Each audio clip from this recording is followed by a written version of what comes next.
Kalau kalian jamaah salat dulu dan juga Allah Subhanahu wa taala. Alhamdulillah.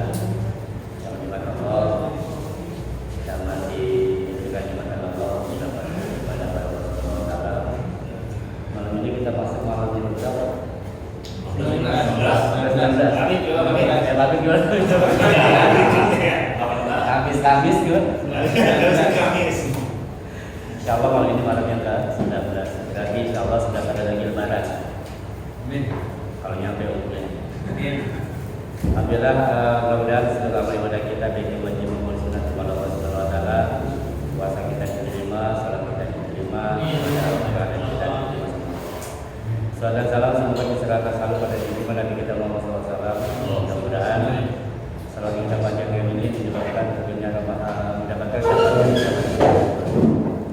Para bapak sekalian, ya beruntunglah mereka yang Allah kasih gerakan hati untuk dapat senantiasa mengunjungi majlis-majlis zikir, majlis-majlis salim. Karena jelas ini adalah perintah dari Allah Subhanahu wa taala. Kata Rasulullah dalam ini fardiyatun 'ala kulli muslimin wal muslimat. Ilmu itu hukumnya wajib buat laki-laki, muslim laki-laki maupun perempuan. Fadilah-fadilah lain untuk orang yang berilmu salah satunya adalah kita itu dibanggakan oleh penduduk langit. Bahkan dijelaskan dalam sebuah hadisnya dikatakan bahwa orang-orang yang sedang dalam menuntut ilmu itu di bawah naungan sayapnya malaikat Jibril. Di mana ketika orang di bawah naungan malaikat Jibril berarti seluruh penduduk langit para malaikat mendoakan orang-orang yang ada di bawahnya. Insyaallah mudah-mudahan seluruh malaikat mendoakan kita. Apa doa mereka? Ya Allah, ampunilah orang-orang itu. Insyaallah kita didoakan oleh malaikat. Kita termasuk orang yang insyaallah dapat ampunan dan rahmat Allah Subhanahu wa taala. Sampai kapan? Sampai pulang. Karena kata Rasulullah, "Man akhraja jalal ilmi bahwa fisabilillah ada yang ini." Barang siapa yang menuntut ilmu, maka dia sedang fisabilillah sehingga dia pulang. Artinya kalau kita dalam ilmu meninggal dunia mati syahid. Misalkan Pak Ilham nih lagi ngaji di sini kan, saya lagi jelasin dia makan lontong keselak. Tinggal. Insyaallah.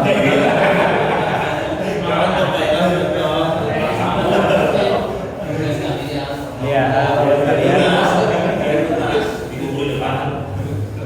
Ya sebenarnya kajian itu mengasihkan ya, menghasilkan batin gini. Ternyata banyak hal-hal yang memang tadi kita nggak tahu jadi tahu. Karena sumber pengetahuan itu ada 3. Kalau kata ulama, pertama Al-Quran, yang kedua hadis, yang ketiga tidak tahu. Tidak tahu seseorang itu adalah bagian dari keilmuannya. Kenapa? Karena kalau orang tahu, kalau sudah tahu udah nggak mau cari tahu lagi. Tapi orang semakin dia nggak tahu, dia akan mencari. Jika dikatakan orang makin pintar akan semakin bodoh, tapi orang makin bodoh akan merasa paling pintar. Baik teman sekalian, alhamdulillah tema kita malam ini adalah tentang nuzulul Quran. Sebelum saya masuk ke sana, ada PR yang banyak untuk menjawab Bang Muti ya. Kemarin menanyakan tentang kunut. Apa sih hukum kunut dan bagaimana ceritanya itu kunut bisa ada dalam drama? Bapak sekalian, kunut dalam Islam itu dikenal ada 3. Jadi ada 3 kunut di dalam salat. Pertama kunut nazilah, yang kedua kunut subuh, yang ketiga kunut witir. Apa? Kunut nazilah, kunut subuh dan kunut witir. Di mana ketiga-tiganya ini dilakukan dan dibaca oleh Rasulullah SAW. Dalam sebuah hadisnya dikatakan bahwa Rasulullah itu kalau qiyamul lail selesai sholat witir selalu melaksanakan kunut. Jadi Rasulullah hampir tiap kalau witir selalu mengerjakan sholat witir selalu mengerjakan kunut. Nah, yang kita laksanakan itu setelah tarawih itu bukan kunut tarawih, tapi kunut apa? Kunut witir. Bahkan dianjurkan kalau bisa setiap hari kunutnya, setiap qiyamul menjalankan kunut itu hampir siap beliau witir. Itu yang pertama. Yang kedua, ada yang namanya kunut nazilah. Kunut nazilah itu kunut yang dibaca oleh Rasulullah ketika terjadi bencana. Terjadi bencana, wabah, peperangan, kayak kemarin itu corona, ya. Itu namanya kunut nazilah. Atau pernah juga Rasulullah kerjakan kunut nazilah ini ketika Rasulullah mengirimkan tim dakwah penyebar agama Islam ke pelosok daerah, tetapi dibantai oleh sebuah kaum, di mana Rasulullah saat itu sangat marah. Akhirnya dibacalah kunut untuk melaknat. Makanya kalau kita suka dengar tuh ada imam lagi sholat Jumat atau apa, suka dengar ada kalimat Allahumma la'an Amerika, wala'an Serbia dan apapun tuh, Eropa dan sebagainya. Allahumma la'an itu artinya ya Allah laknatlah Amerika, laknatlah Eropa, laknatlah gitu. Rasulullah pernah melakukan itu. Itu dilakukan selama 1 bulan kurang lebih. Setelah 1 bulan, semua tahu meninggalkan. Jadi yang ditinggalkan oleh Rasulullah itu sebagian ulama mengatakan bukan meninggalkan kunutnya, tapi meninggalkan laknatnya. Kunutnya tetap dijalankan, cuma tanpa laknat. Ada juga kunut nazilah itu dibaca ketika memohon perlindungan. Nah, perlindungan itu dari wabah dan sebagainya. Ketika kunut selalu ditambahkan tuh ada kalimat doa yang bunyinya kurang lebih Allahumma fa'anjal bala wal ghala wal waba wal qahqa wal fitan wal mihan min baladina Indonesia khassah wa min buldanil muslimin 'amma. Itu tambahan doa ketika kunut yang dibaca oleh imam makmum memanjurkan. Itu yang kedua. Yang ketiga kunut subuh. Kunut subuh itu kunut yang senantiasa dijalankan setiap salat sunat subuh. Ini pertama kita pahami dulu nih kunutnya. Belum bicara hukum ya. Nah, itu yang pertama. Yang kedua, bagaimana hukumnya? Untuk kunut witir di antara 4 mazhab ini beda pendapat, ya. Menurut Imam Hanafi dan Imam Hambali, dianjurkan baca kunut witir itu sejak awal Ramadan. Yaitu kalau pendapat Imam Hanafi dan Imam Hambali, baca kunut itu sejak awal Ramadan itu sudah baca kunut tuh, Pak. Menurut Imam Hanafi dan Imam Hambali. Nah, Imam Syafi'i mengerjakan kunutnya pertengahan Ramadan. Mulai masuk ke 16 sampai akhir baru baca kunut. Ini pendapatnya Imam Syafi'i. Kalau Imam Maliki tidak menganjurkan kunut. Jadi kalau ada orang yang tidak kunut ketika witir, berarti dia menjalankan pendapatnya Imam Malik, ya. Nah, kalau ada orang yang kunutnya mulai tanggal 16 Ramadan sampai akhir, berarti mengikuti pendapatnya Imam Syafi'i. Nah, kalau ada orang yang kunutnya dari awal sudah kunut, berarti mengikuti pendapatnya Imam Hambali dan Imam Hanafi. Jadi nggak ada lagi istilah Islam apaan itu. Bukan Islam apa, intinya belum tahu. Jadi paham ya? Ini masalah kunut. Kemudian bagaimana bacaannya? Bacaan kunut sama semua. Seperti yang diajarkan oleh Rasulullah kepada Sayyidina Hasan bin Ali bin Abi Thalib, cucunya. Kalimatnya doa kunut itu Allahumma hdini fi man hadait. Kalau sendiri ya. Allahumma hdini fi man hadait. Wa'afini fiman 'afait wa tawallani fiman tawallait wa barik li fima a'tait wa qini syarra ma qadait. Jadi kunut itu ada 2 bagian. Bagian pertama doa, bagian yang kedua ujian. Apa? Yang pertama doa, yang kedua ujian. Doa yang mana? Doa yang tadi itu. Allahumma hdina fiman hadait wa 'afina fiman 'afait wa tawallana fiman tawallait wa barik lana fima a'tait wa qina syarra ma qadait. Nah, kemudian bagian kedua itu ujian. Fa innaka taqdi wa la yuqda 'alaik wa innahu la yadhillu man walait wa la ya'izzu man 'adait tabarakta rabbana wa ta'ala falakal hamdu 'ala ma qadait nastaghfiruka wa atubu ilaik. Ditutup dengan salawat wa sallallahu ala sayyidina Muhammadin nabiyil ummi wa ala alihi washabihi wasallam. Itu bentuk kalimat doa kunutnya. Cara bacanya sebenarnya baca doa kunut itu harus dibaca kencang dari awal sampai akhir. Makmum hanya mengaminkan. Pada saat doa makmum mengaminkan, ketika pada pujian makmum baca masing-masing. Seharusnya begini. Allahumma dini liman hadait amin wa amina liman afait amin wa tawallani fiman tawallait amin wa barik lana fima atait amin wa qina syarra ma qadait amin. Kesononya makmum baca sendiri. Seharusnya imam itu idealnya baca kencang terus. Baina kadaqdi wala yud'alain. Cuma makmum enggak perlu mengaminkan. Karena itu ujian. Baina kadaqdi wala yud'alain, baina yud'alain wala yud'alain zaman alain. Tabarakta rabbana wa ta'ala kalhamdu wa la ilaha illa anta wa natubu ilaik. Wa sallallahu alaihi wasallam Muhammadin nabiyyi ummi wa ala alihi wasallam. Seharusnya imam baca kencang terus.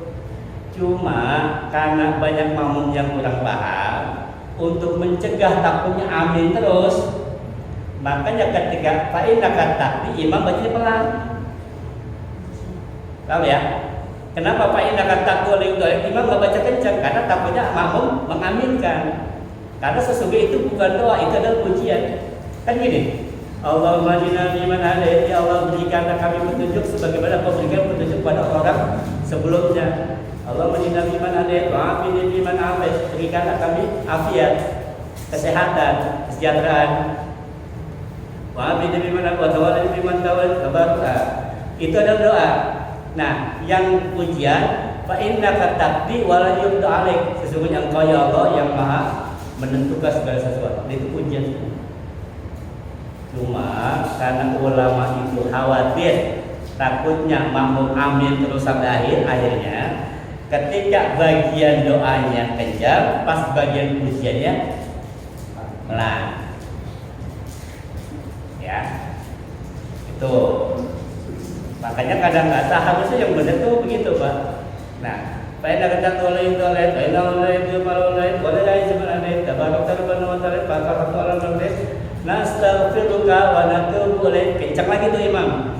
Seharusnya nastaghfiruka wa natubu ilaik. Wa sallallahu ala sayyidina Muhammadin nabiyil ummi wa ala alihi wasallam. Itu masalah kunut, ya. Ada dua pendapat. Kenapa nggak baca kunut? Satu, saya ikutin baca Maliki nggak kunut. Yang kedua, yang masih nggak hafal. Ya, ini kadang-kadang yang kadang gitu Pak, ada orang nggak hafal, tapi nyari-nyari yang orang yang berbagai macam alasan. Tapi intinya sekarang kita sudah paham bahwa kunut itu sunnah Rasul. Kunut adalah sunnah Rasul dan pernah dijalankan oleh Rasulullah SAW. Kemudian kita nggak pernah khawatir bahwa kita nanti dicap ingkar sunnah dan sebagainya. Bapak secara nggak sadar sebenarnya ketika sholat Bapak sudah mulai menjalankan sunnah Rasulullah. Contoh, setelah takbiratul ihram Bapak baca apa? Doa iftitah. Doa iftitah hukumnya wajib apa sunnah? Sunnah. Apa satu sunnah? Fatihah wajib. Kemudian habis baca Fatihah baca surat pendek. Itu hukumnya sunnah. Ruku, Bapak baca subhanallah azim wa bihamdi. Itu hukumnya apa? Sunnah. Ditambah 3 kali sunnah lagi.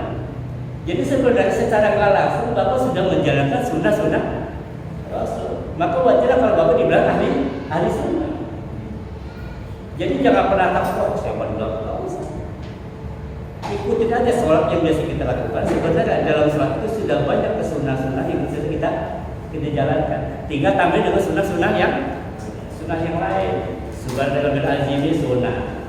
1 kali sunnah, 3 kali lebih dari sunnah. Sunnahnya double. Bangun i'tidal, sami Allah liman hamidah, baca lagi Rabbana walakal hamd. Itu pun sunnah, bukan wajib. Bapak sujud, subhanallah wa bihamdihi itu sunnah. Karena sujud itu hanya mengatakan dari bacaan itu hukumnya sunnah. Jadi insya Allah Pak, kalau kita menjalankan sunnah Rasulullah, kita insya Allah dapatkan syafaat. Karena kan yang kita cari apa? Kesunahan itu. Bapak sekalian, di akhirat nanti ketika hari penghitung amal, seluruh manusia semuanya itu nanti diputarkan tuh CCTV-nya. Jadi kalau dulu kan kita ngajarin, kita setiap hari itu ada malaikat pencatat raqib dan atid. Ya Allah repot amat, ya habis buat maksiat, buat pahala lagi cap lagi hapus lagi cap, enggak gitu. Jadi di dalam tubuh kita itu Allah sudah terbakar CCTV. Nanti di yaumul mizan, di hari perhitungan mizan itu Allah tinggal putar itu. Apa yang sudah kita lakukan pada saat kita hidup di dunia udah nggak bisa menghindar. Itu dimaksud dengan dalam surat Yasin, ayyama nahtimu ala afwahihim wa tukallimuna aydihim wa tashhadu arjuluhum bima kanu yaksubun. Tangan dalam mulut nggak bisa bicara, tangan jadi saksi, kaki jadi saksi. Kenapa? Nanti kita udah nggak lagi ngomong, yang bicara udah seperti bilang. Nah, ketika amal kita dipertontonkan di hadapan Allah, sungguh tidak ada satu amalan pun yang bisa dibanggakan di hadapan Allah Subhanahu wa taala kecuali apa? Sujud. Makanya kalau para dai, para membalik, para guru, mereka tuh nanti nggak bangga dengan dia ngajar, dengan dia banyak, dia sebagai penceramah jamaahnya banyak, setiap dia tabligh abad jamaahnya membludak, enggak itu yang dibanggakan. Tapi yang paling dibanggakan adalah ketika dia bisa bersujud di hadapan Allah Subhanahu wa taala. Itulah satu-satunya amalan yang dapat dibanggakan di hadapan Allah Subhanahu wa taala. Makanya kalau kata Rasulullah, aksiru bisujud, perbanyak sujud. Bersyukurlah kita yang sekarang sujudnya bisa sehari bisa berapa kali. Karena itu Pak yang akan kita banggakan nanti di hari kiamat. Allah tuh nggak bangga dengan sedekah yang kita kasih enggak. Doa kita sering ajar, doa kita kalau macam dah, dengan ngajar ceramah enggak. Tapi bagaimana sujud kita? Semakin banyak sujud kita nanti Allah akan perlihatkan. Itu yang hanya di satu amal yang bisa kita bawa di hadapan Allah Subhanahu wa taala. Kenapa harus dibanyakan sujud? Kemudian sujud dikatakan juga adalah waktu paling dekat antara kita sama Allah Subhanahu wa taala pada saat sujud. Bapak sekalian, menurut ilmu kesehatan, orang yang sujud itu nyaris jarang sakit. Kenapa? Menurut kesehatan, darah itu punya fungsi dua. Satu, menyalurkan saripati makanan, yang kedua menyalurkan oksigen. Betul ya? Pertama menyalurkan saripati makanan, yang kedua menyalurkan oksigen. Nah, orang yang oksigennya kurang, maka tubuhnya akan lemas. Begitupun ketika otak itu kurang asupan oksigen, dia akan mudah pusing, mudah stres. Cara paling cepat mensuplai darah ke otak itu adalah dengan cara sujud. Makanya orang yang sujud itu darahnya cepat turun ke otak, otaknya fresh langsung. Selalu berpikiran positif, fresh, jarang stres dan sebagainya. Kenapa? Karena otaknya selalu disuplai oleh oksigen yang dikirimkan dari ketika sujud. Makanya orang sujud itu, orang yang sujud jarang stres, selalu ceria, jarang marah-marah. Kelihatan Pak wajahnya orang yang suka sujud. Itu semua dimaksud dalam Al-Quran, simahum fi wujuhihim min asari sujud. Kelihatan orang bekas sujud itu adalah orang mukanya itu nggak suntuk, nggak marah-marah, nggak stres. Kenapa? Karena otaknya selalu diberikan oksigen yang ditambah lagi. Disitulah dia sadar bahwa inilah tanda ketundukan dia kepada Allah Subhanahu wa taala. Alhamdulillah Pak, kita sama Ramadan itu dibekali berapa kali sujud? Tadi tarawih berapa? 11 rakaat. Berapa sujud? 11. 22. 11 kali 2 berapa? 22 kali. Itu baru tarawih. Belum lagi sholat isya, belum lagi sholat Makanya menurut para ulama diajarkan gini, kalau bisa selama tarawih selama Ramadan itu jangan pernah kurang dari 40 rakaat. Insya Allah kalau 40 rakaat tiap hari kita jalan selama Ramadan kita diterima. Tiap hari 40 rakaat. Pertama apa? Pertama salat wajib berapa rakaat total semua? 17. Ditambah rawatib. Rawatibnya 12 rakaat. 17 tambah 12 29. Ditambah tarawih witir 11 jadi 40. Minimal 40 rakaat tiap hari. Pas kan? Ditambah lagi kalau mau ditambah boleh duha gitu kan, tambah lagi dengan salat sunat taubat, tambah lagi tahajud.